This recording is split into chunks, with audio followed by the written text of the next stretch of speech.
como hemos venido diciendo, queremos hablar un poquito de la santidad de Dios y cómo eso se traduce a vidas comunes o vidas ordinarias. Una de las cosas que la iglesia vio en un pasado es que muchas veces el espíritu del legalismo invadió la iglesia y se pensaba en la santidad más bien en algo legalista, un concepto legalista, y que la santidad consistía más bien en una serie de no hagas esto, no haga aquello. Y mucha gente que no hacía esto o aquello todavía no era santa y todavía no tenía el carácter de Cristo formado en ellos. Luego entonces, como que en los últimos años la iglesia despertó un poco a eso y se produce un movimiento de enfocarnos un poco más o de exaltar un poco más la gracia de Dios y el poder del Evangelio, y gracias a Dios que eso ocurrió, pero como hemos dicho en otras ocasiones, muchas veces esas cosas ocurren, pero ocurren a expensa de dejar a un lado otros aspectos importantes en la vida del cristiano. Entonces, una de las cosas que ha pasado en los últimos años es que, a diferencia del pasado, donde muchas veces los líderes no éramos nada transparentes y los miembros de la congregación no eran nada vulnerables. Los últimos 10 años, como parte del movimiento posmoderno, líderes y ovejas comenzaron a ser mucho más vulnerables y dejar todos los trapitos al sol, por así decirlo. Pero para hacer eso necesitamos una teología que lo amparara, y la teología que comenzó a amparar eso, una teología que dice que nosotros todos somos como trapos de inmundicia, nadie es nada, nadie tiene ninguna santidad, la única santidad que nos salva es la santidad de Cristo, lo cual es verdad. Pero fuimos tirando por borda un aspecto importante de la vida cristiana, y es que aún hoy en día, lo hubo en el tiempo de la Biblia, en el tiempo en que se escribió, y hoy en día hay modelos de santidad. Cristo es el modelo por excelencia, y sin su santidad nosotros no podemos entrar al reino de los cielos. Pero la idea de que todos somos fracasados espirituales, salvos por gracia, tradujo una idea que no es lo que la Biblia quiere transmitir.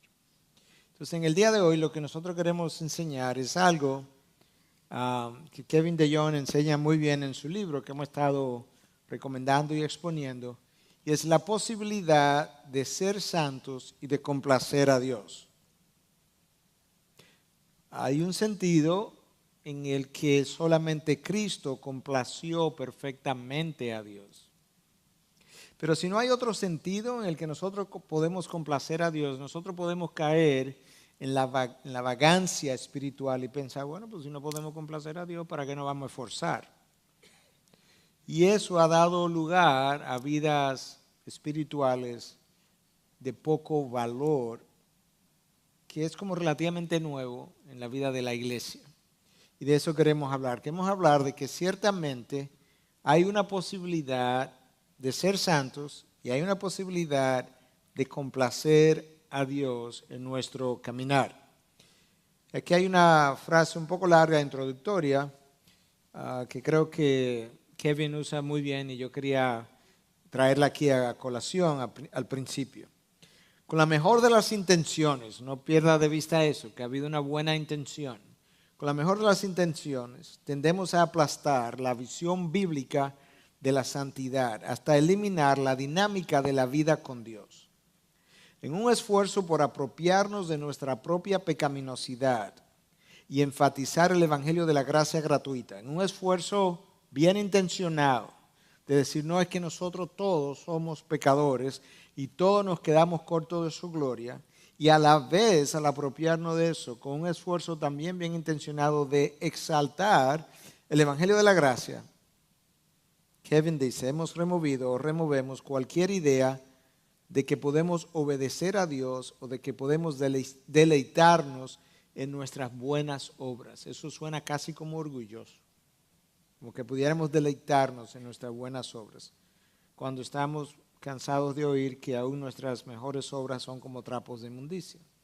Terminamos creyendo algo como esto. Soy un fracaso espiritual, pero alabado sea Dios. Jesús vino a salvar a fracasos espirituales o fracasados como yo. No puedo obedecer los mandatos de Dios por un solo nanosegundo.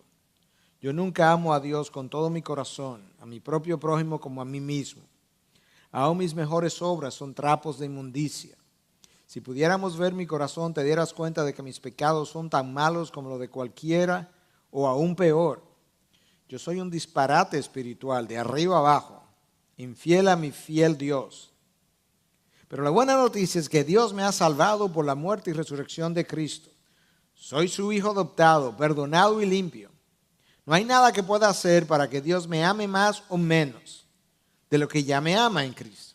Aunque continúo pecando, nunca podré decepcionar a mi Padre Celestial, pues Él me mira y ve la rectitud de su Hijo amado. ¡Qué noticia tan increíble! Hay un sentido en que todo eso es verdad, pero el párrafo no está cuidadosamente redactado y no tienes todos los elementos que la palabra de Dios tiene. Entonces este es el comentario. Si yo escucho un párrafo como esto, mi primera reacción sería alabar a Dios por tal recordatorio del Evangelio de la Gracia. El Evangelio de la Gracia dice eso. Porque si yo voy a hacer algo mañana, ya Dios lo sabe hoy. En ese sentido no lo voy a decepcionar, en ese sentido. Por otro lado, si mi Padre me ama desde toda la eternidad, hay un sentido en el que Él hoy me ama igual que mañana, independientemente de mi comportamiento. La pregunta es si eso es todo lo que la Biblia dice. No, porque la Biblia también me habla de que aunque Dios me ama, cuando yo no obedezco, Dios me disciplina. Sus disciplinas pueden ser largas, sus disciplinas pueden ser severas, dentro del mismo amor que no ha variado. Entonces ahí está donde yo necesito comenzar a balancear ese párrafo largo que yo leí. Entonces, De Jong dice, esa teología o esa afirmación no es muy cuidadosa. Él no dice que no es bíblica, lo que no es cuidadosa. Y donde nuestra teología no es cuidadosa, nuestras vidas cristianas se ven afectadas negativamente. En este caso, la confusión teológica puede causar un cortocircuito en la búsqueda apasionada de la santidad de Dios. Si vamos a tener una pasión por la santidad personal, lo primero que tenemos que establecer es que la santidad es posible. Y eso no lo podemos olvidar. Que si bien es cierto que la santidad perfecta, absoluta, solamente Cristo me la puede dar para entrar al reino de los cielos, no es menos cierto que en la palabra de Dios hay suficiente evidencias, enseñanzas de parte de Dios para dejarnos saber que la santidad, la piedad, la justicia, como en otras veces se le llama, personal en este mundo, producto de una obediencia que ha estado siendo alimentada por la misma gracia de Dios, hay una santidad que yo puedo cultivar. Y si yo no creo eso, yo voy a terminar siendo un vago espiritual y voy a terminar rebajando muchas de las enseñanzas que la misma palabra de Dios tiene. Y esa es una de las cosas que ha sido debilitada en los últimos años. Queriendo enfatizar algo que es cierto, el Evangelio de la Gracia, nosotros hemos descuidado lo que está del otro lado de la balanza, que es la santidad y la justicia de Dios, que Dios espera que yo cultive, que yo aprecie, que yo ame, que yo persiga apasionadamente. El pueblo de Dios puede ser justo, piadoso, es otra palabra. Recuerden que la palabra justicia con frecuencia no tiene la mejor traducción al español, que es carácter moral, un carácter moral santo. el pueblo de Dios puede tener un carácter moral santo, puede ser justo, no completamente, pero sí verdaderamente. La diferencia entre completamente y verdaderamente es que completamente solamente Dios puede hacer eso y solamente Cristo logró eso. Y eso es lo que me entra al reino de los cielos. Pero Dios conoce mi mejor esfuerzo para poder ser santo, y a la hora de Él pesarme en la balanza, Él sabe hasta dónde yo puedo lograr una santidad que no es perfecta, pero que es verdadera, conforme a un esfuerzo significativo y conforme a un esfuerzo verdadero. El autor dice, suena humilde decir, no puedo obedecer a Dios por un nanosegundo en mi vida, pero no es verdad. Es posible que yo no pueda obedecer a Dios perfectamente por un periodo tan corto como ese nanosegundo, porque perfección la tiene Cristo. Pero si yo no pudiera obedecer a Dios, todos los imperativos de la palabra carecerían de sentido y de propósito. Serían una falacia. Obedecer a vuestros padres, bueno, pero imagínate, yo no puedo. Sed santo, bueno, pero imagínate que yo no puedo. Entonces sería una falacia. Ahora, lo que yo necesito sí recordar todo el tiempo, que cuando yo obedezco a mis padres y soy cristiano, es una obra del Espíritu en mí que está siendo producida, pero está siendo producida como resultado de algo que a mí me tocaba hacer y que yo estoy haciendo, y es exponerme a los medios de gracia, la oración, el estudio de la palabra, el pertenecer a una iglesia, ser parte de una familia, tener quien me confronte. Esos medios de gracia, a mí me toca exponerme a ellos. Y Dios usarlos para producir esa santidad. Pero la santidad es posible, como vamos a ver en la misma palabra de Dios. El actuar como si la santidad estuviera fuera del alcance del cristiano ordinario, realmente eso es como se llama el curso, la santidad de Dios en personas ordinarias. El actuar, el pensar, el vivir, como si la santidad no fuera posible en personas ordinarias, no le hace justicia a la misma Biblia, a la manera como Dios la reveló, a la manera como Dios la inspiró y la escribió. Si la santidad no es posible, ¿qué yo hago con afirmaciones como esta de Zacarías y Elizabeth? Que decían, lo que dice la palabra, eran justos delante de Dios, o piadosos, o santos, y se conducían intachablemente en todos los mandamientos y preceptos del Señor. Eso lo dijo el Espíritu Santo de ellos que inspiró la palabra. Creemos nosotros que cuando la palabra de Dios dice que Zacarías y Elizabeth caminaron intachablemente y que se conducían intachablemente en todos los mandamientos y preceptos del Señor, ¿creemos nosotros que ellos hicieron eso perfectamente? Claro que no. Porque eso solamente lo puede hacer Cristo. Pero en la medida en que Dios mide a los humanos en su limitación, Dios vio sus vidas y el veredicto final sobre sus vidas fue que esa pareja caminaba intachablemente y que caminaban de esa manera en todos los mandamientos del Señor. Eso es un piropo extraordinario cuando viene de arriba. Entonces, si yo no creo que la santidad es posible en vidas ordinarias, yo no le hago justicia a afirmaciones como esa que Dios ha revelado. Porque esto tampoco lo dice Lucas. Dice, yo estudié sus vidas y a la verdad que eran intachables. No, esto lo escribió el Espíritu Santo. Esto es una afirmación del Espíritu de Dios que quería dejarlo plasmado para las generaciones futuras. Entonces te das cuenta por qué es importante que yo pueda creer que la santidad es posible en personas ordinarias. El no creer que la santidad personal es posible no toma en serio el elogio que Dios hace de Job. ¿Qué yo hago con afirmaciones como estas? Y el Señor dijo a Satanás, ¿te has fijado en mi siervo Job? porque no hay ninguno como Él sobre la tierra. ¿Eso es verdad o no es verdad? Cuando Dios dice que no hay ninguno como Él sobre la tierra, ¿a qué se estaba refiriendo? ¿A la diligencia con que Job trabajaba? No. ¿A la riqueza de Job? No. Escucha a qué se está refiriendo. Hombre intachable y recto, temeroso de Dios y apartado del mal. Dios calificó a Job en ese momento de intachable. ¿Estaba Dios diciendo que la santidad de Job era equivalente a la de Cristo? Claro que no.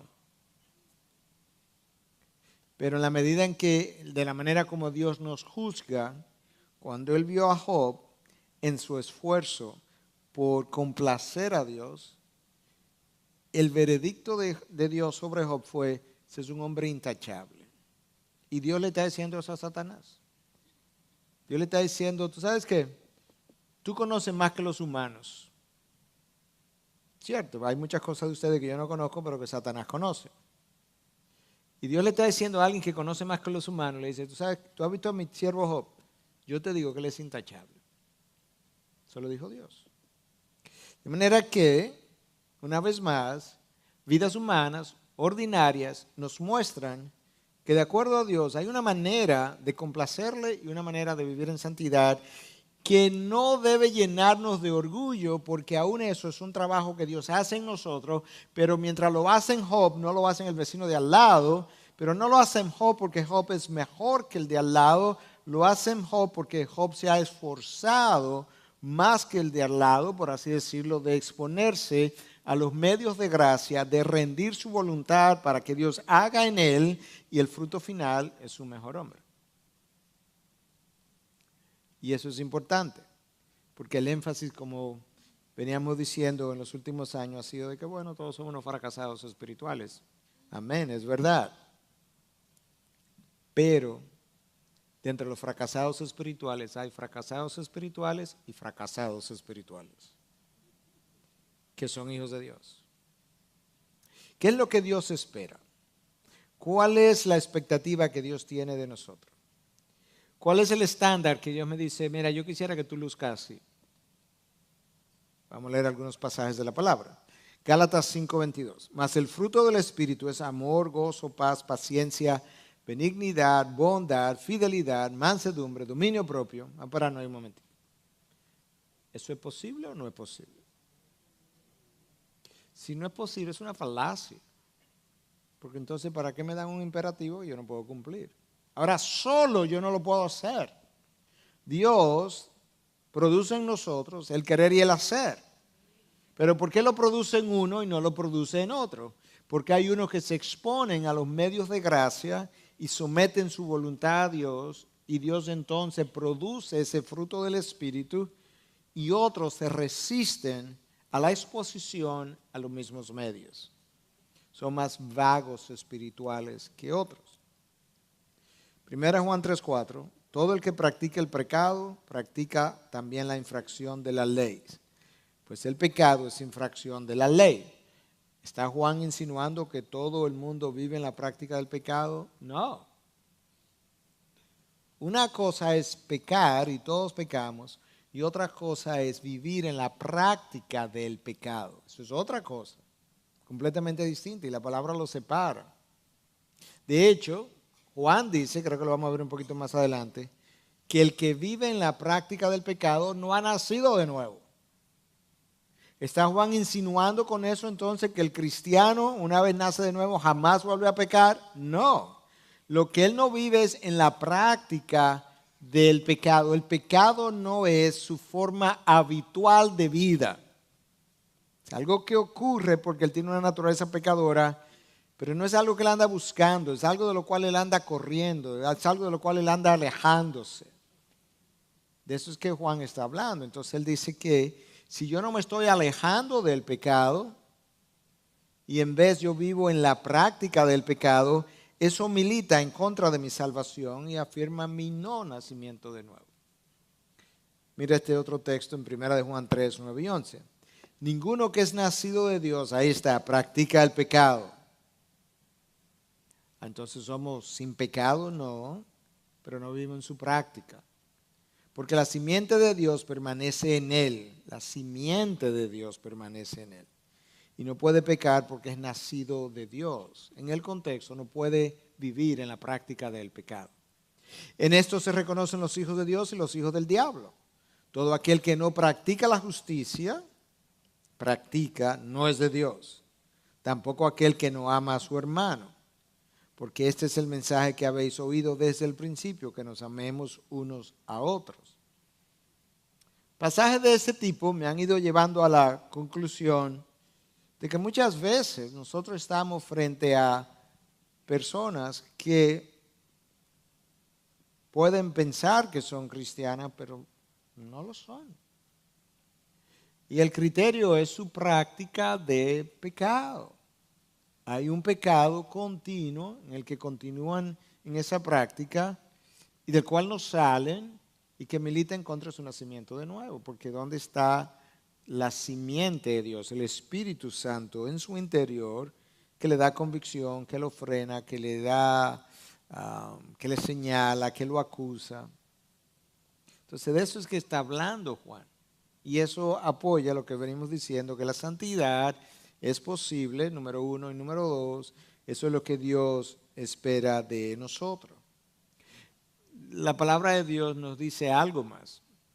Por un lado, la palabra nos afirma que nosotros fuimos llamados con un llamamiento santo. Eso es algo que está en la palabra.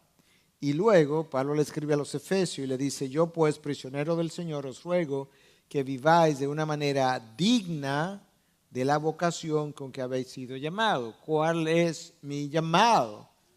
El ser santo. Fuimos llamados con un llamamiento santo. Y Pablo dice, bueno, vive de una manera que sea digna del llamado que has recibido. La palabra traducida ahí como digno en el original es una palabra que inicialmente fue usada para balanzas de peso. Y se usaba para referirse a una balanza que estaba perfectamente equilibrada. De manera que lo que estaba de este lado de la balanza pesaba exactamente lo mismo que lo que estaba de este lado de la balanza.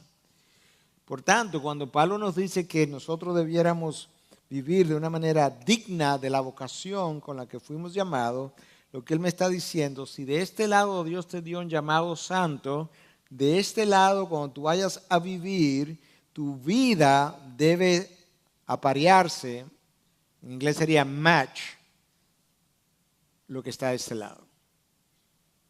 Eso es lo que Pablo me está diciendo. Entonces, una vez más, eso me da una idea de qué es lo que Dios espera de mí, de nosotros.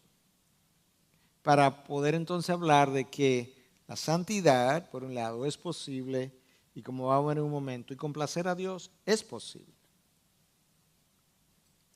No perfectamente, pero yo puedo complacer a Dios de una manera que Él pueda mirarme como miró a Elizabeth y a Zacarías, o como miró a Job en un momento dado. Nosotros podemos ser entrenados a caminar en santidad y de una manera aceptable a Dios, que mi caminar sea aceptable a Dios. No es perfecto, pero es aceptable. Y de hecho es santamente aceptable. Escucha lo que Pablo dice en Romanos 12, 1, 2. Por consiguiente, hermanos, os ruego por las misericordias de Dios que presentéis vuestros cuerpos como sacrificio vivo y santo. Ahí está el llamado. Presentar vuestros cuerpos como sacrificio vivo y santo, aceptable a Dios, que es vuestro culto racional. Entonces Pablo primero me llama a que presente mi cuerpo, los miembros de mi cuerpo. Y la razón por la que le está hablando de los miembros de mi cuerpo es porque una vez yo nazco de nuevo, mi alma regenerada no es la que está pecando. Mi alma regenerada tiene la simiente de Dios y ahí no es ahí donde se origina el pecado.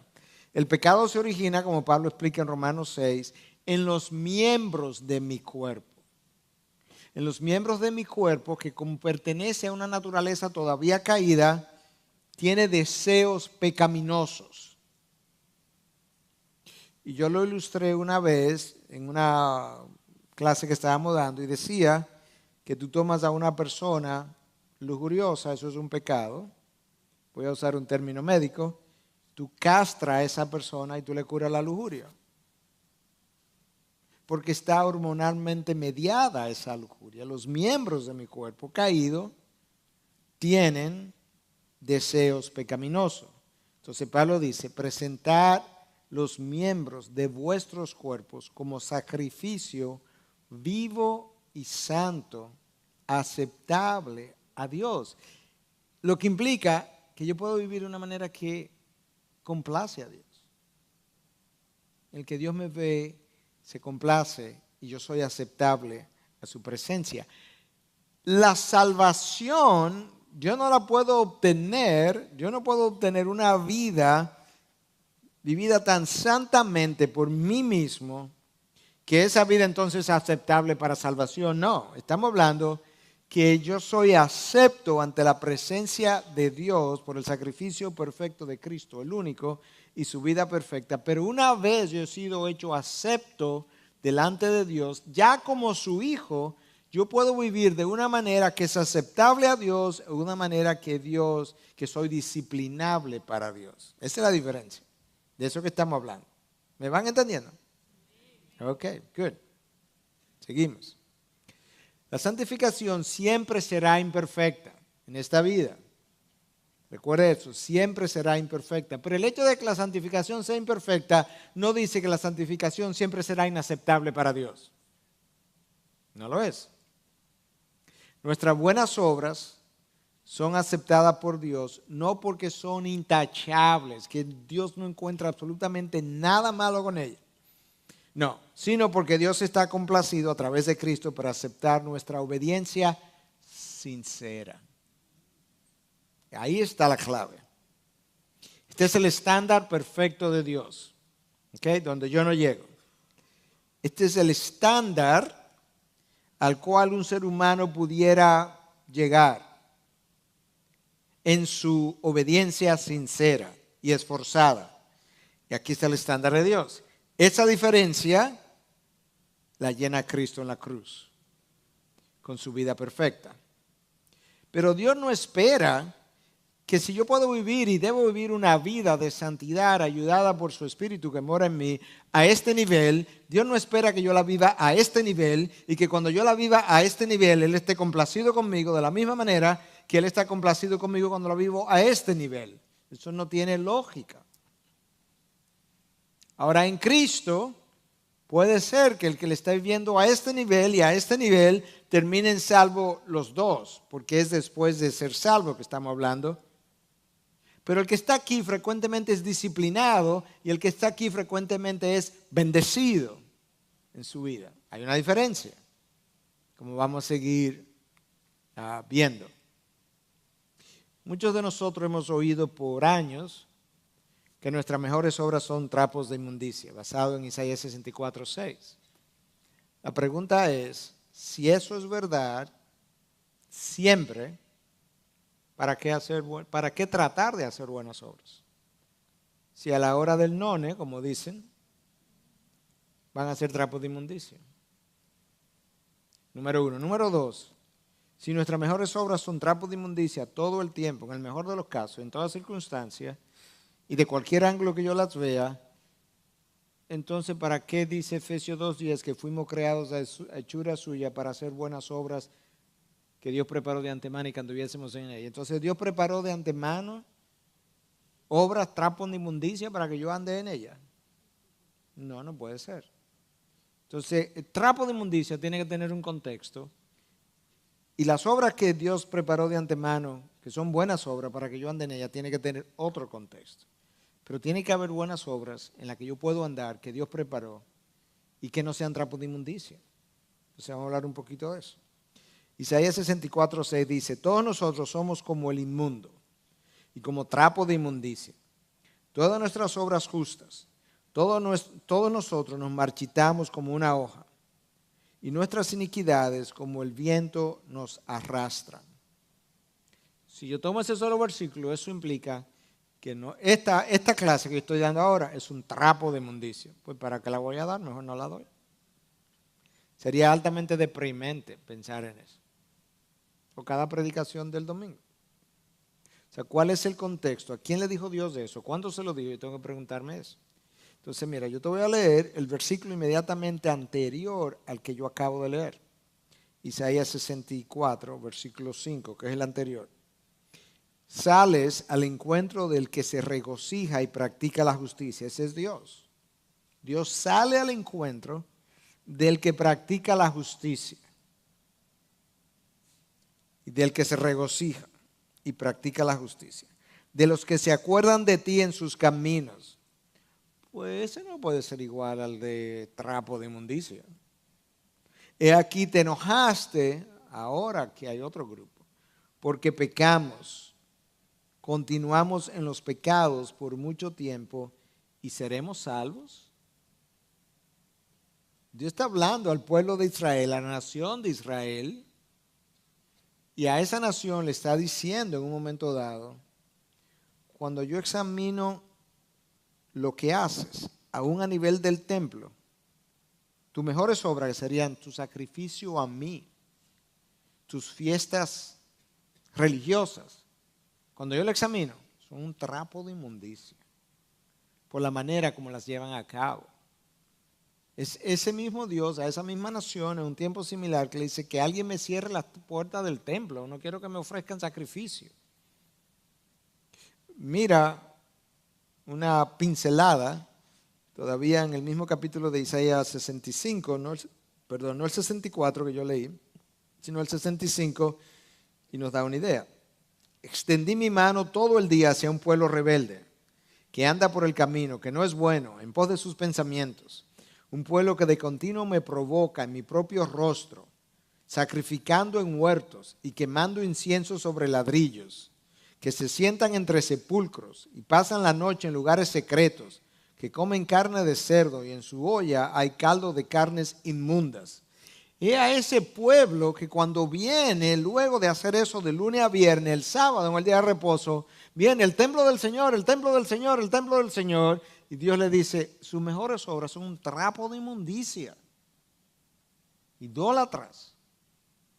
Este es el pueblo que luego Jeremías viene unos años después, y Jeremías, Dios se queja a través de Jeremías de cómo ellos sacrificaban sus hijos, los quemaban en el fuego. ¿Puede creer eso? Y se lo sacrificaba a un Dios pagano. Y es a ese pueblo que le dice, sus obras, sus mejores obras son como trapo de inmundicia. Yo tengo que siempre en el estudio de la palabra, yo tengo que percatarme de aquellas cosas que Dios dijo a la nación de Israel como nación, de aquellas cosas que Dios me dice a mí de manera personal. Si yo no hago eso, yo continuamente voy a estar aplicando pasajes nacionales a vidas personales. Y eso me va a crear graves problemas de interpretación. Para aquellos que han sido justificados delante de Dios por la gracia a través de la fe, por gracia solamente, a través de la fe solamente, y han sido adoptados a la familia de Dios, muchas de nuestras obras justas no son trapos de inmundicia, sino que son sumamente dulces, preciosas y agradables a Él. ¿Te puede creer eso? Que nuestras obras pueden ser dulces, preciosas y agradables a Él. John Piper, yo no tuve el tiempo de terminar esta cita, pero escucha lo que dice la misma cosa. A veces la gente es descuidada y habla despectivamente de toda justicia humana como si no hubiera tal cosa que agrade a Dios. Y la cita continúa y hace referencia y dice, esa gente dice que todas nuestras obras son como trapos de inmundicia. Y si bien es cierto que antes de la cruz y después de la cruz, estoy parafraseando a Piper ahora, ninguna de nuestras obras nos pueden salvar. No es menos cierto que antes de la cruz y después de la cruz han habido obras que complacen a Dios y en las que Él se regocija en nosotros. Eso debe animarnos, ¿tú no crees? Lo otro me desanima y me deprime. Esto a mí me anima, saber que yo puedo complacer a mi Dios en mis obras, al obedecer y seguir su ley. Y pensar que Dios en su gracia es quien pone en mí el querer y el hacer. Para su buena voluntad, para su beneplácito. ¿Te das cuenta de la diferencia de una visión versus la otra? Ok, hasta ahí vamos bien. Lo que estamos tratando de entender es la vida de santificación. Eso es lo que estamos tratando de entender en estos miércoles. Vamos a hablar de otro aspecto ahora, todavía relacionado, pero es otro aspecto. También nosotros hemos oído muchas veces decir que todos los pecados son iguales. ¿Se ha oído eso decir, sí o no? No, el pecado es pecado, todos los pecados son iguales. Si yo creyera eso, y si usted creyera eso verdaderamente, usted viviera una vida de pecado enorme. Porque total, si son todos iguales, los chiquitos igual que los grandes, pues vivamos en los grandes, porque va a ser igual que los chiquitos. Por así decirlo. Y hay gente, probablemente aquí, no sé, porque con los lentes quitados ni sé bien quién es quién ahora mismo, honestamente. Pero probablemente hay gente aquí que ha pensado eso y ha discutido eso incluso. Pero tú me vas a decir a mí que si ahora entra alguien, uno de ustedes y dice, yo acabo de matar a uno ahí en la calle porque se me metió en el medio, que ese pecado es igual a que si yo le digo a ustedes que yo llegué aquí a las 7 de la noche, cuando en realidad yo llegué como a las 7:45, eso es lo mismo. ¿Eso tiene las mismas implicaciones? ¿Eso tiene la misma raíz de pecado en uno y el otro? Yo dudo que aquí haya alguien que crea eso. Entonces no todos los pecados son iguales. Y teológicamente los teólogos no hablan de esa forma tampoco. R.C. Sproul dice lo siguiente: la idea de grados de pecado es importante que recordemos para entender la diferencia entre pecado y pecado grosero. O sea, hay pecados que son groseros. Lo vamos a ilustrar en un momento. Pero vamos a ver varios pasajes de la Biblia donde nosotros podemos ver que hay diferencia de pecado. Cuando Dios se reúne con Abraham, lo llama, poco tiempo después le revela a Abraham que el pueblo que iba a agrandarse a partir de él, iba a crecer, iba a ir a Egipto, iba a ser esclavizado. Y Dios le dice a Abraham que iba a ser esclavizado incluso por 430 años.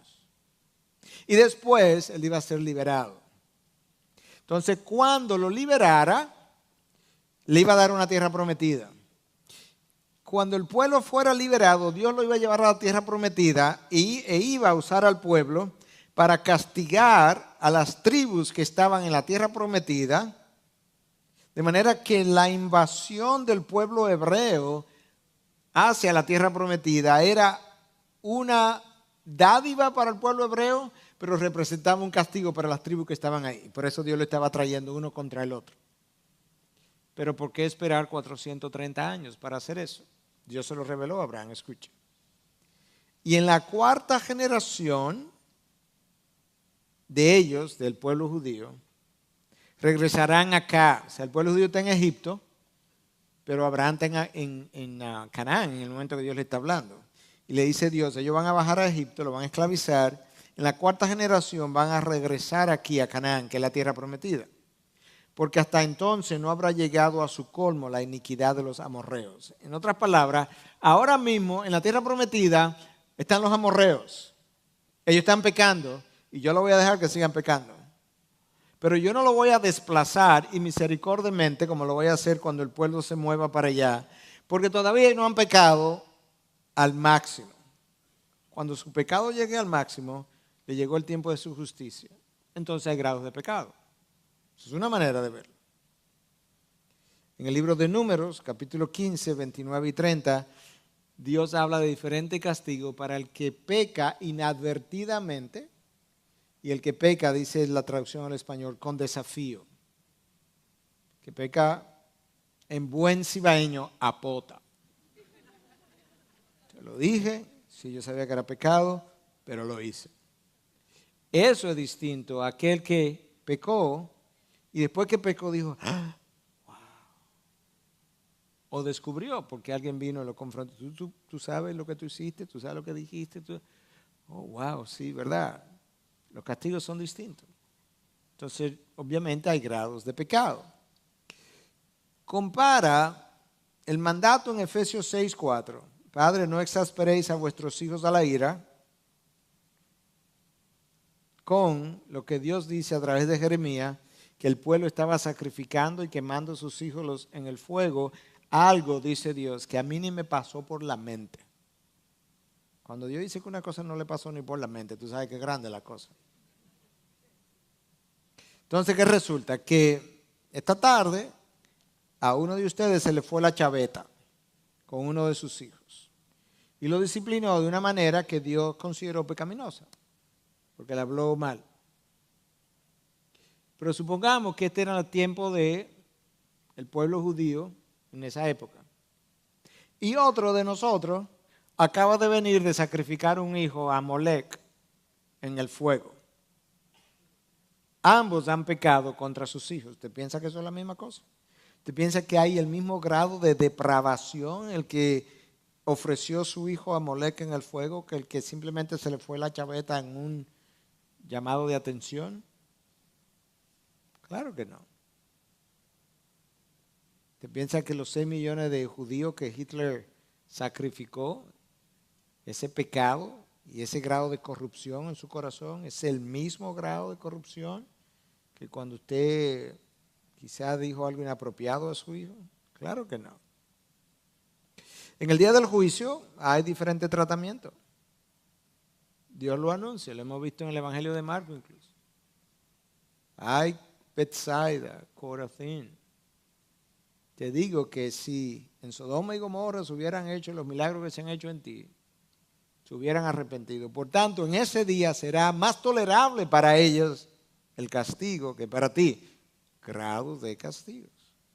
Entonces hay obviamente grados de pecado. ¿Entendimos? Okay, vamos a pasar a otro aspecto, porque todo esto tiene que ver con entender mi santidad. Muchos de nosotros conocemos Romanos 8:1.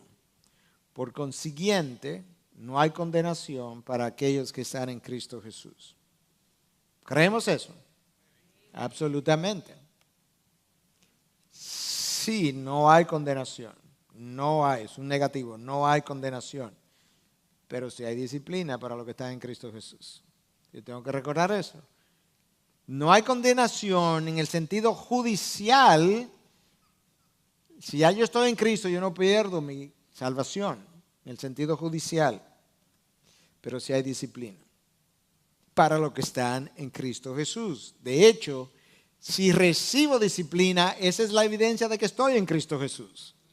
De acuerdo a Hebreos. Si Dios disciplina a quien Él ama, y si no te disciplina, dice Dios en Hebreos 12, es porque tú eres un bastardo, un hijo ilegítimo. Entonces, obviamente, no hay condenación para los que están en Cristo Jesús, pero te garantizo que habrá disciplina. Entonces, en el sentido judicial de condenarme, no, pero hay disciplina. De la misma manera que yo puedo complacer a Dios, de esa misma manera yo puedo irritar a Dios o no complacer a Dios. Mira lo que dice Efesios 4:30. No entristezcáis al Espíritu de Dios, por el cual fuisteis sellados para el día de la redención. Nosotros no sabemos exactamente lo que la palabra entristecer al Espíritu significa, porque no creemos que es una tristeza emocional como tú y yo la experimentamos. Porque si fuera así, el Espíritu de Dios fuera la persona de la Trinidad más triste de todo el universo, con todos los pecados que continuamente observa. Pero hay un grado de no complacencia en el Espíritu de Dios cuando pecamos, que es distinto a cuando no pecamos o cuando obedecemos. Mira lo que dice Hebreos 12:17, es para vuestra corrección que sufrís. O sea que la disciplina puede traerme sufrimiento, puede traerme dolores, para vuestra corrección que sufrís. Dios os trata como a hijos, porque ¿qué hijo hay a quien su padre no discipline? Entonces, yo puedo ser disciplinado por Dios de mi desobediencia y yo puedo ser bendecido por Dios en su complacencia conmigo por su obediencia. El hecho que Dios te ame no implica que Dios te afirma incondicionalmente. No, Él puede desaprobarte en su amor. Es lo que Calvino mencionaba, que era que Dios puede estar maravillosamente airado conmigo. O sea, está tan molesto con mi grado de pecado para mi corrección que es una maravilla. Maravillosamente airado conmigo. Cuando pecamos, nosotros ponemos en peligro nuestra comunión con Dios. No es mi unión que está en juego, es mi comunión. Cuando un hijo suyo desobedece, ¿es la unión de él con usted como padre y madre que está en juego? No, es la comunión. Quizá ya no podemos seguir teniendo comunión cercana tú y yo porque has desobedecido. Y entonces, ¿qué hago? Bueno, pues trata de obedecer para que restablezca la comunión. Entonces, no es la unión. Eso por un lado, eso en cuanto a la desobediencia. Pero en cuanto a la obediencia, yo puedo experimentar mayor o menor grado del favor de Dios. Y el favor de Dios implica bendiciones de Dios. Lo que a veces algunos en lenguaje coloquial dicen, no, que Dios tiene carita. Bueno, no estamos hablando de que fulano se merece algo. Lo que estamos hablando es que, porque si de merecer vamos a pensar, el merecimiento tiene que ver con la obra de Cristo perfecta. No es de eso que estamos hablando. Pero es que habiendo Cristo ya llenado la obra perfecta a mi favor, ahora Dios dice, tú tienes el Espíritu dentro, tú tienes la capacidad dada por mí para vivir así o asado. Y dado eso, yo estoy más o menos complacido contigo y tú puedes ser más bendecido o menos bendecido, más del favor o menos del favor de Dios, de la manera que usted hace con su hijo. Muchas veces usted le quita cosas a su hijo, no porque usted no le ama, usted le quita cosas a su hijo porque le ama y entiende que al quitársela le va a hacer un bien. Nuestros padres nos disciplinaban por pocos días como les parecía, pero Él nos disciplina para nuestro bien, para que participemos de su santidad. O sea que la disciplina de Dios es para mi bien, para mi disfrute. Pero mientras uno está siendo disciplinado y están sufriendo las consecuencias de la disciplina, hay otros en completo gozo, bendecidos por Dios, porque el grado de favor de Dios es distinto. En la disciplina de Dios no puede haber gozo, pero en la bendición de Dios tiene que haber gozo porque es su bendición. ¿Me explico? ¿O no? Ok.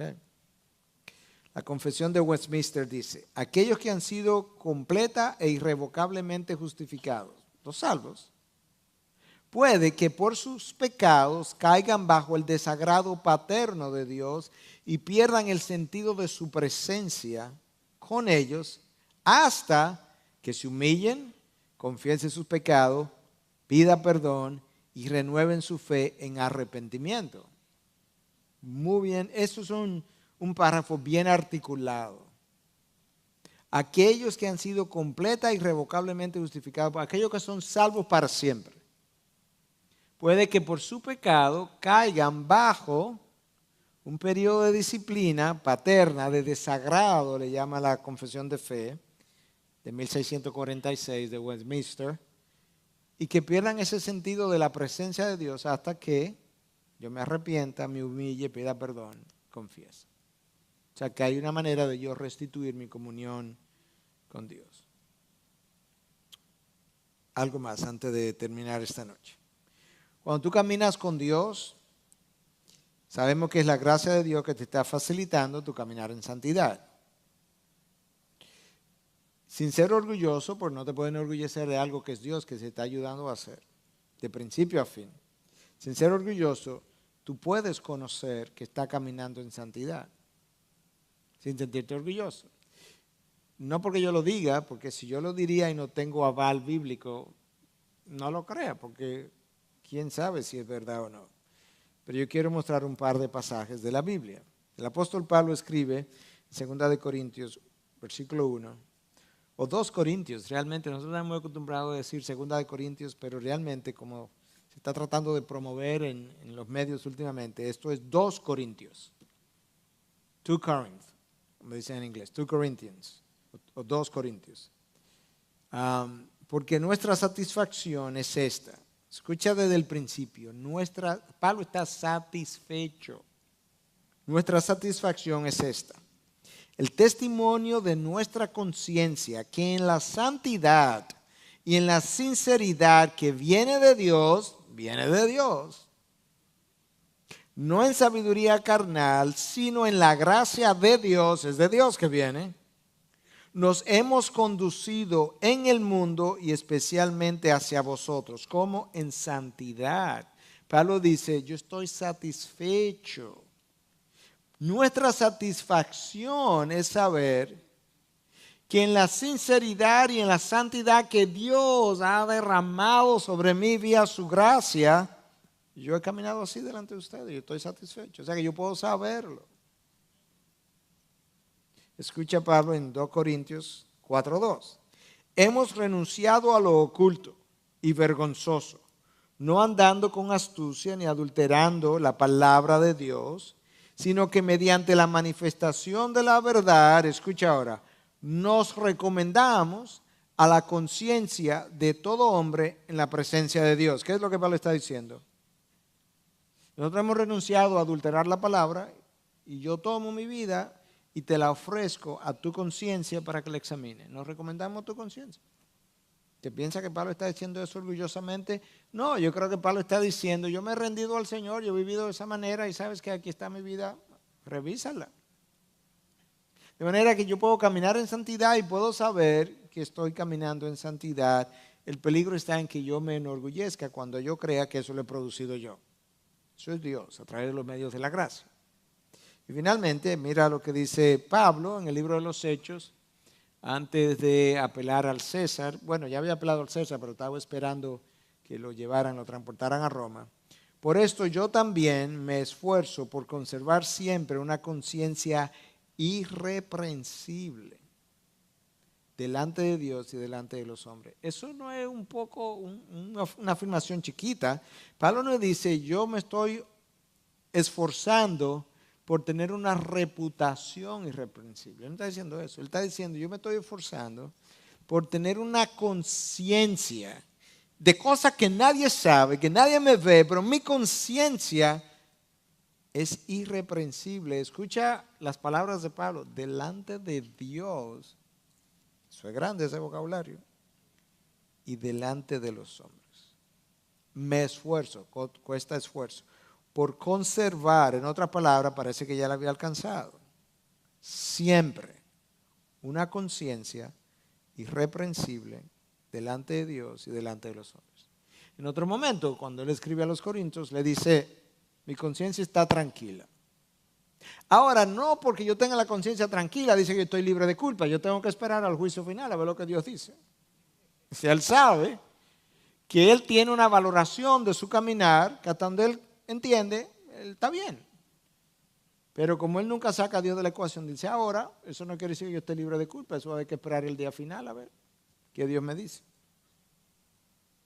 ¿Eso nos anima o no nos anima a nosotros? Hello.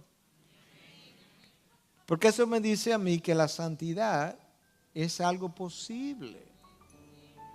Es algo posible en vidas ordinarias.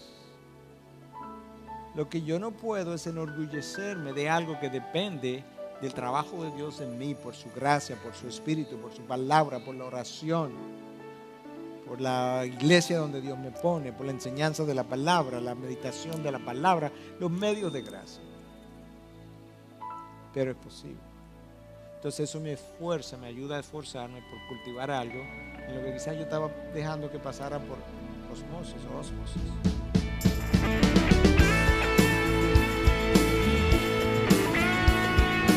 Esta es una producción que llega hasta ustedes gracias a los aportes de individuos y empresas comprometidos con la defensa de la fe. Para más información, preguntas y comentarios, visite nuestra página de internet www.integridadisabiduría.org. En esta página encontrará información sobre la producción de este y otros recursos que ponemos a su disposición, como también las formas en las que usted puede contribuir con la producción de programas como estos. Les invitamos nuevamente a visitar nuestra página de internet www.integridadisabiduría.org. Será hasta la próxima, cuando nos reencontremos en su palabra. Fuimos llamados para vivir en su palabra.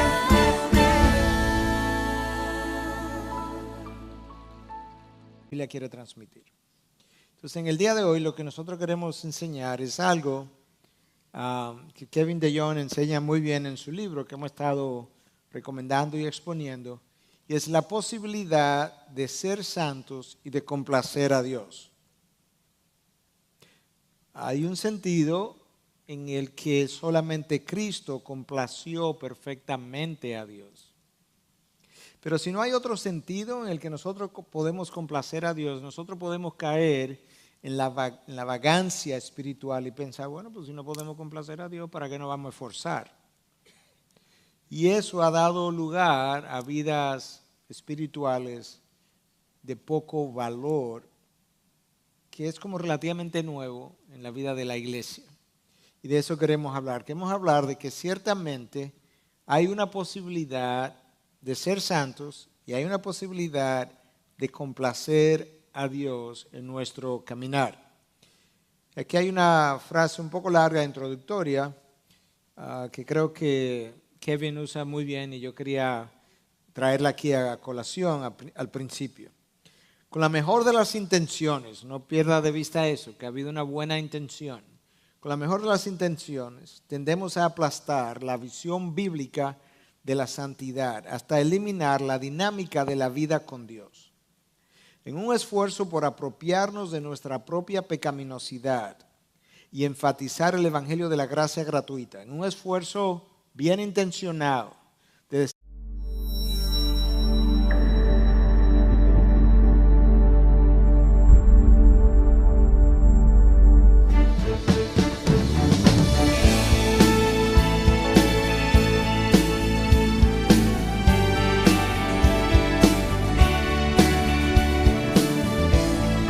Fuimos llamados para vivir en su palabra. Bueno, como hemos venido diciendo, queremos hablar un poquito de la santidad de Dios y cómo eso se traduce a vidas comunes o vidas ordinarias. Una de las cosas que la iglesia vio en un pasado es que muchas veces el espíritu del legalismo invadió la iglesia y se pensaba en la santidad más bien en algo legalista, un concepto legalista, y que la santidad consistía más bien en una serie de no hagas esto, no haga aquello. Y mucha gente que no hacía esto o aquello todavía no era santa y todavía no tenía el carácter de Cristo formado en ellos. Luego entonces, como que en los últimos años la iglesia despertó un poco a eso y se produce un movimiento de enfocarnos un poco más o de exaltar un poco más la gracia de Dios y el poder del evangelio, y gracias a Dios que eso ocurrió. Pero como hemos dicho en otras ocasiones, muchas veces esas cosas, si no es que nosotros todos somos pecadores y todos nos quedamos cortos de su gloria, y a la vez al apropiarnos de eso, con un esfuerzo también bien intencionado de exaltar el evangelio de la gracia, Kevin dice, hemos removido o removemos cualquier idea de que podemos obedecer a Dios o de que podemos deleitarnos en nuestras buenas obras. Eso suena casi como orgulloso, como que pudiéramos deleitarnos en nuestras buenas obras, cuando estamos cansados de oír que aún nuestras mejores obras son como trapos de inmundicia. Terminamos creyendo algo como esto: soy un fracaso espiritual, pero alabado sea Dios. Jesús vino a salvar a fracasos espirituales o fracasados como yo. No puedo obedecer los mandatos de Dios por un solo nanosegundo. Yo nunca amo a Dios con todo mi corazón, a mi propio prójimo como a mí mismo. Aún mis mejores obras son trapos de inmundicia. Si pudiéramos ver mi corazón, te dieras cuenta de que mis pecados son tan malos como los de cualquiera o aún peor. Yo soy un disparate espiritual, de arriba abajo, infiel a mi fiel Dios. Pero la buena noticia es que Dios me ha salvado por la muerte y resurrección de Cristo. Soy su hijo adoptado, perdonado y limpio. No hay nada que pueda hacer para que Dios me ame más o menos de lo que ya me ama en Cristo. Aunque continúo pecando, nunca podré decepcionar a mi Padre Celestial, pues Él me mira y ve la rectitud de su Hijo amado. ¡Qué noticia tan increíble! Hay un sentido en que todo eso es verdad, pero el párrafo no está cuidadosamente redactado y no tienes todos los elementos que la palabra de Dios tiene. Entonces este es el comentario. Si yo escucho un párrafo como esto, mi primera reacción sería alabar a Dios por tal recordatorio del Evangelio de la Gracia. El Evangelio de la Gracia dice eso. Porque si yo voy a hacer algo mañana, ya Dios lo sabe hoy. En ese sentido no lo voy a decepcionar, en ese sentido. Por otro lado, si mi Padre me ama desde toda la eternidad, hay un sentido en el que Él hoy me ama igual que mañana, independientemente de mi comportamiento. La pregunta es si eso es todo lo que la Biblia dice. No, porque la Biblia también me habla de que aunque Dios me ama, cuando yo no obedezco, Dios me disciplina. Sus disciplinas pueden ser largas, sus disciplinas pueden ser severas, dentro del mismo amor que no ha variado. Entonces ahí está donde yo necesito comenzar a balancear ese párrafo largo que yo leí. Entonces, De Jong dice, esa teología o esa afirmación no es muy cuidadosa. Él no dice que no es bíblica, lo que no es cuidadosa. Y donde nuestra teología no es cuidadosa, nuestras ocurren, pero ocurren a expensa de dejar a un lado otros aspectos importantes en la vida del cristiano. Entonces, una de las cosas que ha pasado en los últimos años es que, a diferencia del pasado, donde muchas veces los líderes no éramos nada transparentes y los miembros de la congregación no eran nada vulnerables, los últimos 10 años, como parte del movimiento posmoderno, líderes y ovejas comenzaron a ser mucho más vulnerables y dejar todos los trapitos al sol, por así decirlo. Pero para hacer eso necesitamos una teología que lo amparara, y la teología que comenzó a amparar eso, una teología que dice que nosotros todos somos como trapos de inmundicia, nadie es nada, nadie tiene ninguna santidad, la única santidad que nos salva es la santidad de Cristo, lo cual es verdad. Pero fuimos tirando por borda un aspecto importante de la vida cristiana, y es que aún hoy en día, lo hubo en el tiempo de la Biblia, en el tiempo en que se escribió, y hoy en día hay modelos de santidad. Cristo es el modelo por excelencia, y sin su santidad nosotros no podemos entrar al reino de los cielos. Pero la idea de que todos somos fracasados espirituales, salvos por gracia, tradujo una idea que no es lo que la Biblia